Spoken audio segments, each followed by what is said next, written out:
এটি নীতি শিক্ষামূলক গল্প।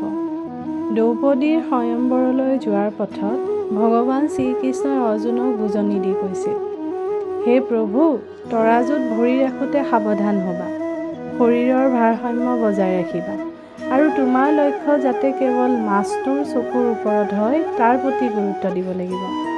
তেনেতে অৰ্জুনে ক'লে, হে প্ৰভু, সকলো যদি ময়েই কৰিব লাগে তেন্তে তুমিনো কি কৰিবা?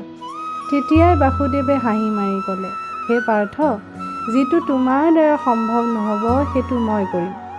অৰ্জুনে ক'লে, হে প্ৰভু, এনেকুৱা কি আছে যে মই কৰাটো অসম্ভৱ? বাসুদেৱে পুনৰ হাঁহি মাৰি ক'লে, পাৰ্থ, যি নাচি থকা অস্থিৰ পানীত তুমি মাছটোৰ চকুলৈ বান নিক্ষেপ কৰিবলৈ প্ৰয়াস কৰিবা, সেই নাচি থকা অস্থিৰ পানীখিনিক মই স্থিৰ কৰি ৰাখিম। কথাষাৰৰ তাৎপৰ্য এইটোৱে যে লাগিলে আপুনি যিমানেই নিপুণ নহওক কিয়, যিমানেই মহান নহওক কিয়, যিমানেই বুদ্ধিমান তথা বিবেকবান নহওক কিয়, কিন্তু আপুনি স্বয়ং নিজেই আপোনাৰ প্ৰত্যেকটো পৰিস্থিতিৰ ওপৰত সম্পূৰ্ণ নিয়ন্ত্ৰণ ৰাখিব নোৱাৰে।